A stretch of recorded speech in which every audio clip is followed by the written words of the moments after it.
Danes bom predstavil naš dosežek, se pravi izboljšanje izkoristka vlakenskega laserja s preklopom ojačanja za uporabo neabsorbirane črpalne svetlobe.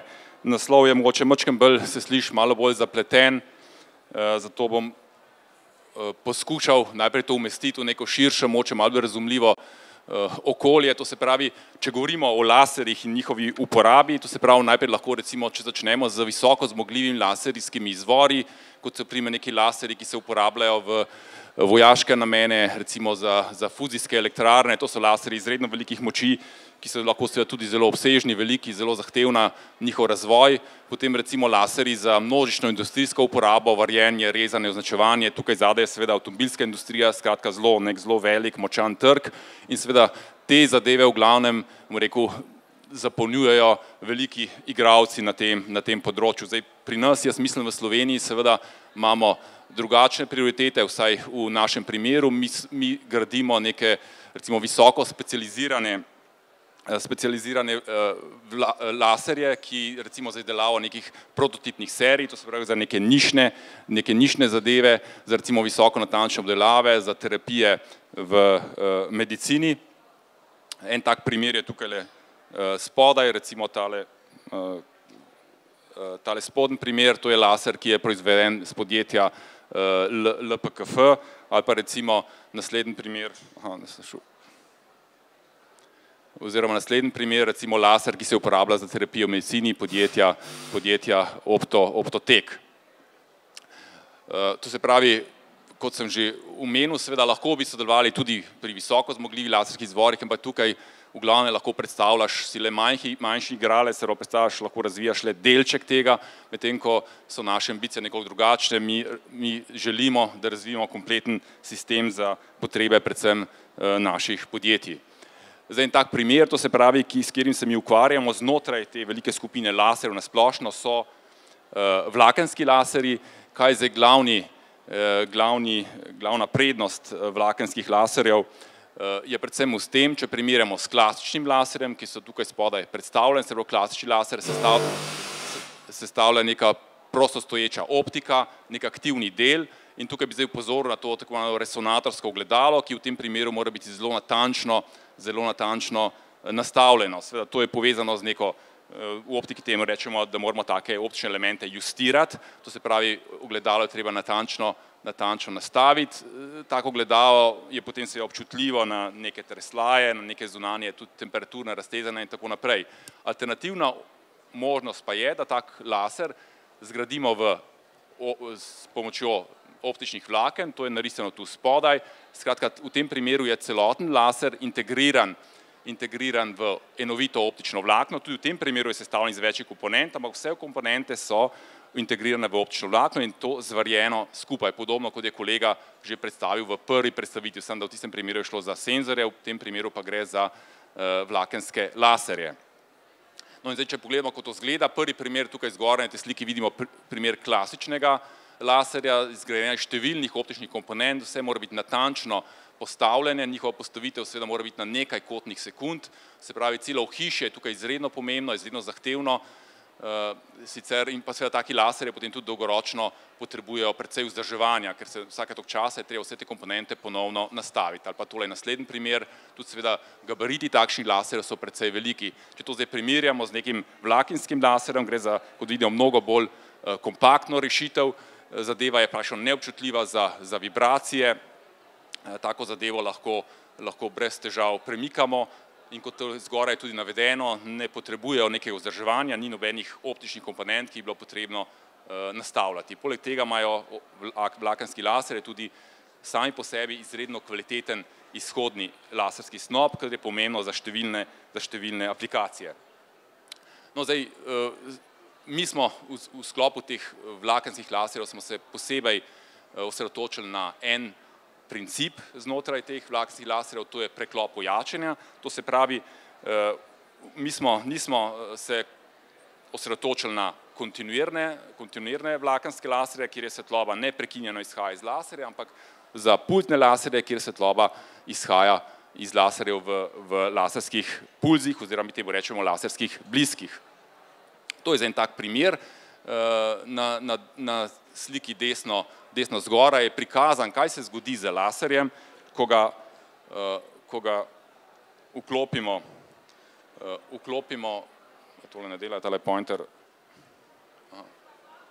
sem zelo šibek, se upravičujem, kaj se zgodi vsak laser, ko vklopimo črpanje, ko vklopimo laser, se pojavijo relaksacijske oscilacije, potem pa se te relaksacije umirijo in laser sveti kontinuirno svetlobo.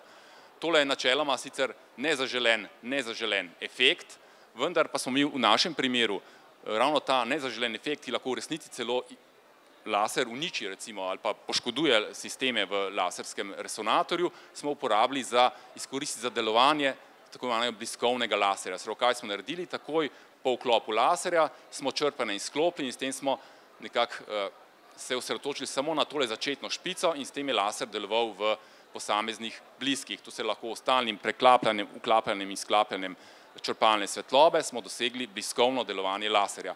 Tukaj spodaj je zdaj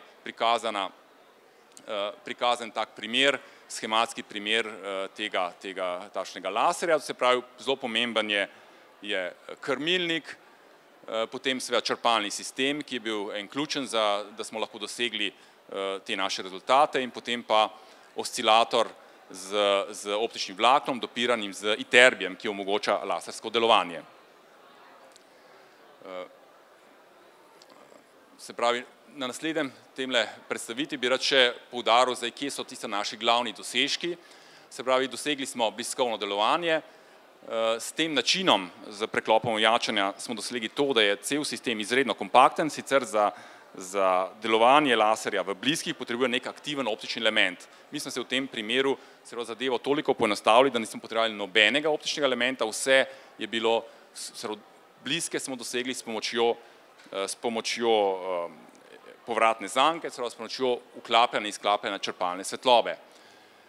Nov pristop, predvsem temelji, kot sem že omenil, na novem konceptu črpalnega sistema, na optimiziranem resonatorju ter na uporabo jalove črpalne svetlobe, ponovno smo uporabili svetlobo, ki sicer zapusti laserski resonator.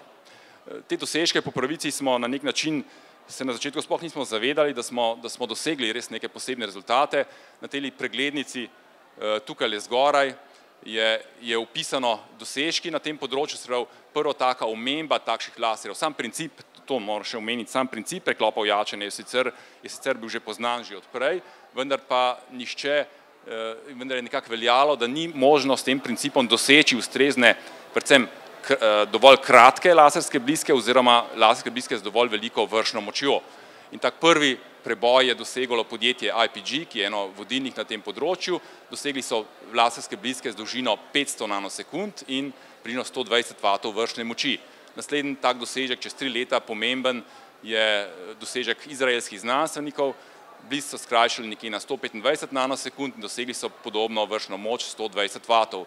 Pomemben preboj so potem v letu 2011 naredili raziskovalci z danske tehnične univerze Photonic in z podjetja NKT, ki proizvaja specialna vlakna na področju vlakenskih laserjev, pa tudi na ostalem področju optičnih vlaken. Dosegli so 200 nanosekund in moč 700 vatov. Naše objave in tudi naše nadaljnje raziskave je močno spodbudila predvsem naslednja objava skupine iz DTU Photonic in NKT in inštituta ILT, to je Institute of Laser Technology, to je en najpomembnejši inštitut z področja laserskih tehnologij iz nemškega Aachna. Dosegli so laserske bliske z samo 66 nanosekund dolžine in močjo 700 vatov, s vršno močjo 700 vatov. V tistem trenutku so oni trdili, da so dosegli najboljši rezultat na svetu kot svetovni rekord. To so objavili v leta 2013 na laserski konferenci v Münchnu, ki je bila ena pomembnejših konferenc v tistem letu na tem področju.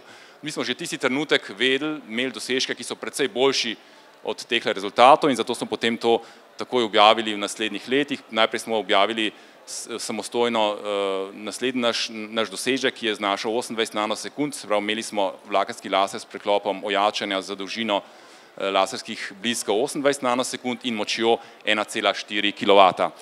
V istem letu smo tudi naredili pomembno raziskavo v sodelovanju z francoskim podjetjem Iolite iz Bordeauxa. V V tem primeru so bili sicer laserski bliski nekoliko daljši, 43 nanosekund, dosegli smo pa moč 4,4 kW, kar je še danes največja dosežena moč na tem področju. Tukaj se spodaj še nekaj rezultatov iz teh naših dosežkov. Skratka, uspeli smo ne samo zelo skrajšati laserske bliske, ampak vidimo tudi, da smo uspešno dosegli tudi precej boljši izkoristek. Ta dodana energija s pomočjo našega pristopa je precej večja glede na osnovno energijo, ki je prikazana tukaj z modrim področjem. Naslednjo, takole naprej, seveda tole delo prav gotovo ni delo samo enega človeka, jaz tukaj se moram zahvaliti vsem svojim sodelavcem, predvsem na tem področju, prav konkretno na tem področju sta delovala Vit Agreš pa Jaka Petel in še ostali sodelavci Vit Novak, Marko Šajn, Luka Černe in Jaka Mur. Poleg tega seveda ključno za naše uspešno delo je sodelovanje z industrijskimi podporniki, celo vse naše sodelovanje je zelo močno vpeto v industrijo, kar se vidi tudi iz mojih sodelavcev, to se ne gre za sodelavci, ki delujejo v podjetju, vsi tukaj napisani delujemo v istem laboratoriju, v istem mestu, se pravi smo izredno močno, kot vidite, vpeti z industrijo. Ostali podporniki poleg podjetja LPKF so še Uptakor, Fotona, Optotek, pa seveda zahvaliti se moram tudi ARS kot pomembnemu financerju našemu in seveda evropskemu programu, okvirnem programu 7, kjer smo tudi precej pomembno podporo dobili in seveda ne nazadnje tudi Fakulteti za strojništvo oziroma Univerzi v Ljubljani, ki nam omogoča zelo dobre pogoje za naše delo.